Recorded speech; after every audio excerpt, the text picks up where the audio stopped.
तो हेलो दोस्तों, welcome to my YouTube channel agriculture classes. तो आज आप लोगों के लिए लेके आ गए हैं बीएससी एग्रीकल्चर फर्स्ट सेमेस्टर का प्रीवियस ईयर क्वेश्चन पेपर जो 2025 का है।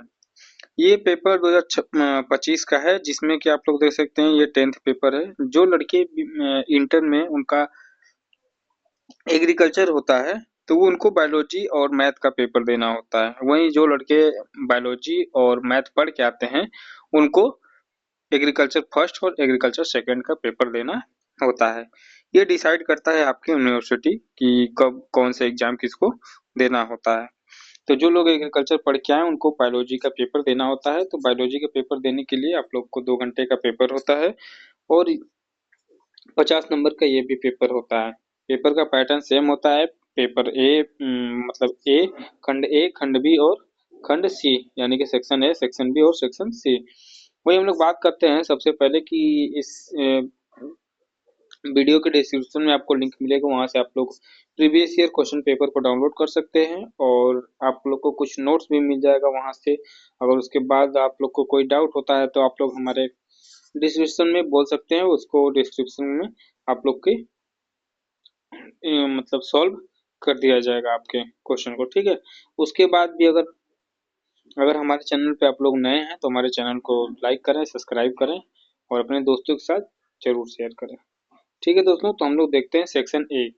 सेक्शन ए में सबसे पहले हम लोग देखते हैं कि निम्नलिखित पर संक्षिप्त टिप्पणी करना है। मतलब 5 क्वेश्चन दिया रहता है, पांचों क्वेश्चन को हम लोगों को करना है। प्रत्येक क्वेश्चन 2-2 नंबर का होता है। सबसे पहले है प्रोटोप्लाज्म, यानी कि जीव द्रव्य क्या होते हैं। तो प्रोटोप्लाज्म कोशिका के भीतर एक मूलभूत सजीव पदार्थ होता है जिसमें प्लाज्मा झिल्ली, भीतर स्थित सब कुछ शामिल होता है, जैसे कि साइटोप्लाज्म, केंद्र के बाहर स्थित जेली पदार्थ होता है, ठीक है। यह जल, आयनों, प्रोटीन, लिपिड, कार्बोहाइड्रेट और न्यूक्लिक अम्लों में एक जटिल मिश्रण होता है, ठीक है। इसमें आप लोग का 2 क्वेश्चन है, ज्यादा लिखने की जरूरत नहीं होती है, ठीक है। उसके बाद हम बात करते हैं बी क्वेश्चन, प्रोकैरियोटिक कोशिकाएं के बारे में हम लोग को लिखना है, यानी कि प्रोकैरियोटिक सेल होते क्या है। एक जटिल प्रकार का कोशिका है जिसमें झिल्ली से घिरा हुआ स्पष्ट केंद्रक यानी कि न्यूक्लियस और अन्य अंगक जैसे माइक्रोकॉन्ड्रिया, ईआर, गोल्जी बॉडी पाए जाते हैं, ठीक है। और इनका आनुवंशिक पदार्थ डीएनए केंद्रक के अंदर सुरक्षित होता है और ये कोशिका पौधे और जानवरों, कवक और प्रोटोप्लाज्म में होते हैं, ठीक है। तीसरा क्वेश्चन हम लोग चलते हैं सी, त्रिज्या समिति क्या होती है, इसके बारे में हम लोग देख लेते हैं। तो यह जो त्रिज्या समिति होती है फूल में होते हैं। किसमें होते हैं? फूल में होते हैं, जिन्हें केंद्र के गुजरने वाले किसी भी लंबवतल के माध्यम से 2 बार समान भागों को विभाजित किया जाता है, उसे हम लोग क्या करते हैं? एंटीनोफॉर्मिक कहते हैं, ठीक है। उसके बाद हम लोग बात करते हैं तीसरा डी क्वेश्चन हम लोग का है, अरहर के वर्गीकरण को लिखना, यानी क्लासिफिकेशन करना है किसका? पिजन पी का। पिजन पी की हम लोग बात करते हैं, इसका साइंटिफिक नेम क्या होता है? कजानस कजान, ठीक है। अगर उसकी फैमिली की बात करते हैं तो इसका फैमिली जो होता है फबेसी फैमिली होता है। ऑर्डर की हम लोग बात करते हैं तो इसका पहले बस इसका ऑर्डर होता है। वही किंगडम की हम लोग बात करते हैं तो पादप होता है। क्रोमोसोम नंबर की हम लोग बात करते हैं तो 2n22 होता है। कुछ इनके वैरायटी भी होती है, जो वैरायटी आप लोग को याद करनी होती है। जो जल्दी पकने वाली वैरायटी होती है उनका ड्यूरेशन की हम लोग बात करते हैं तो 120 से 150 दिन का होता है, जैसे यूपीएएस 120, आईसीपीएल 87 और पूसा 992। वही आती है जो मिड इटली होती है, ये 150 से 180 डे के लिए होती है, ठीक है। और जो लेट के लिए होती है वो 180 से 250 दिन वाले में होती है, जैसे बहार, नरेंद्र और अरहर अमर होते हैं, ठीक है। पादप कोशिकाएं एवं जंतु कोशिका में हम लोग को अंतर लिखना है कि different between plant cell and animal cell के बारे में हम लोग को लिखना है। जो पादप कोशिकाएं होती हैं, ठीक है, यह समान आकार में बड़ी आकार की होती हैं। दोनों आप लोग को देखने को बड़ी बड़ी आकार में भी देखने को मिलती है। इनमें कठोर सेलुलोज कोशिकाएं की भित्ति होती है। बड़ा केंद्रीय रिक्तिका भी पाई जाती है। प्रकाश संश्लेषण होता है। क्रोटोप्लास्ट पाए जाते हैं।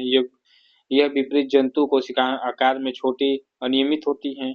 इनमें कोशिका भित्ति नहीं होती है और लाइसोसोम, सेंट्रोम और छोटी अस्थायी रिक्तियां भी देखने को मिलती है। तो इसके बारे में प्लांट सेल और एनिमल सेल के बारे में आप लोग को डिफरेंट लिखना है। वही बिग क्वेश्चन की हम लोग बात करते हैं, शॉर्ट आंसर टाइप क्वेश्चन होता है। इसमें आप लोग को 5 क्वेश्चन दिया रहता है, 6 क्वेश्चन दिया रहता है, 4 क्वेश्चन करना होता है, प्रत्येक क्वेश्चन 5 नंबर का होता है।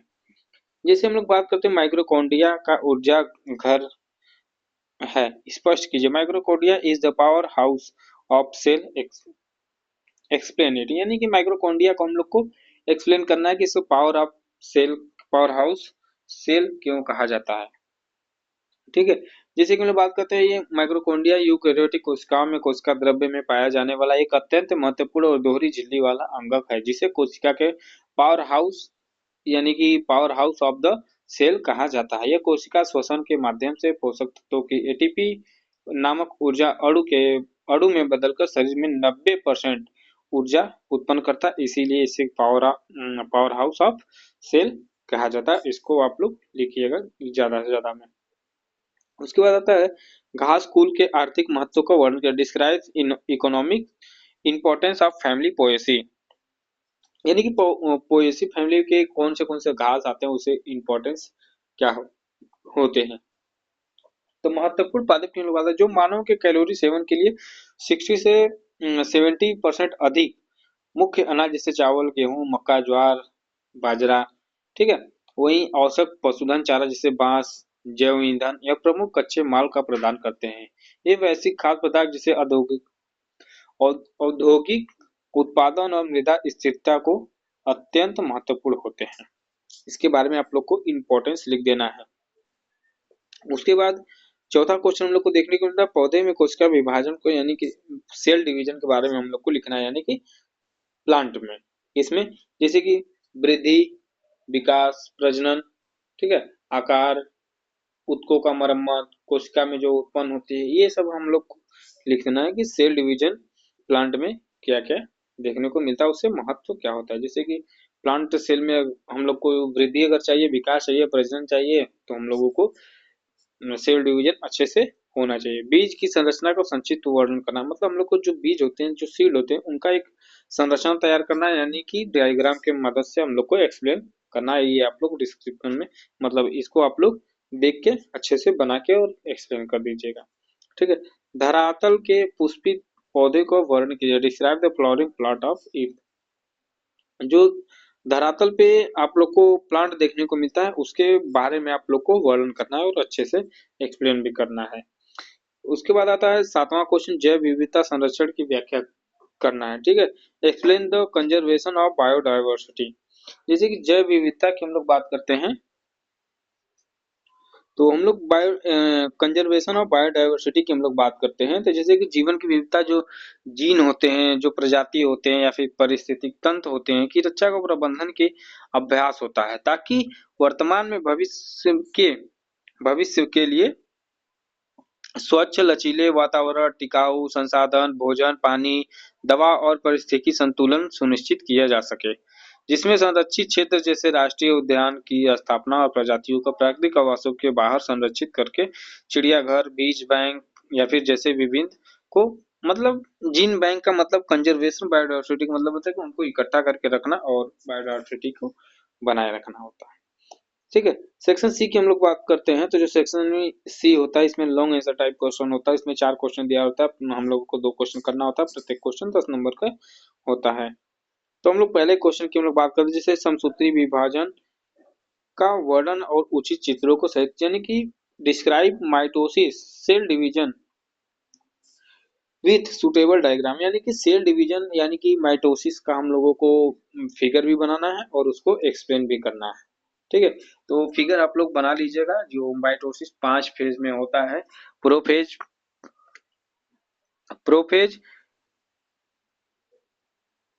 Metaphase, anaphase, telophase. ठीक है, उसके बाद हम लोग बात करते हैं और इसके विभाजन की हम लोग बात करते हैं। तो इसके विभाजन कई टाइप के होते हैं, तो आप लोग इसको अच्छे से लिखिएगा। हम इसमें एक्सप्लेन भी नहीं कर पाएंगे उतना लंबा, और ना ही डायग्राम भी आप लोग को दिखा पाएंगे।